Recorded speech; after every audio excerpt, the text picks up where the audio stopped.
နောက်ဆုံးနှုတ်ဆက်ချင်ပေမဲ့လည်းနှုတ်ဆက်ရတော့မယ်ဆိုတော့နှုတ်ဆက်တဲ့သချင်းလေးဆိုချင်ပါတယ်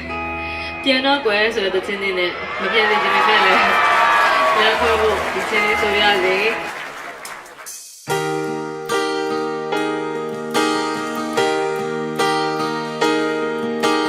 ပြောစကားလေးတော့မကုန်သေးလေမင်းနာလေးပဲဆက်နေချင်သေးလေ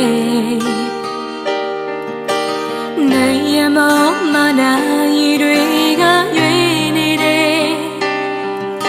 အတူဆုံးချိန်ဟာကုန်နာမြတ်လုံးငယ်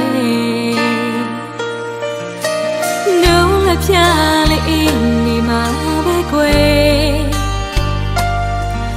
နှလုံးသွင်းများလေးတုံးနေတာသိတယ်ရင်ခုန်တဲ့ငိုကိုယ်တိုင်သတိမထားမိတော့လေတခုခုပြောင်းလဲသွားမှသိဆို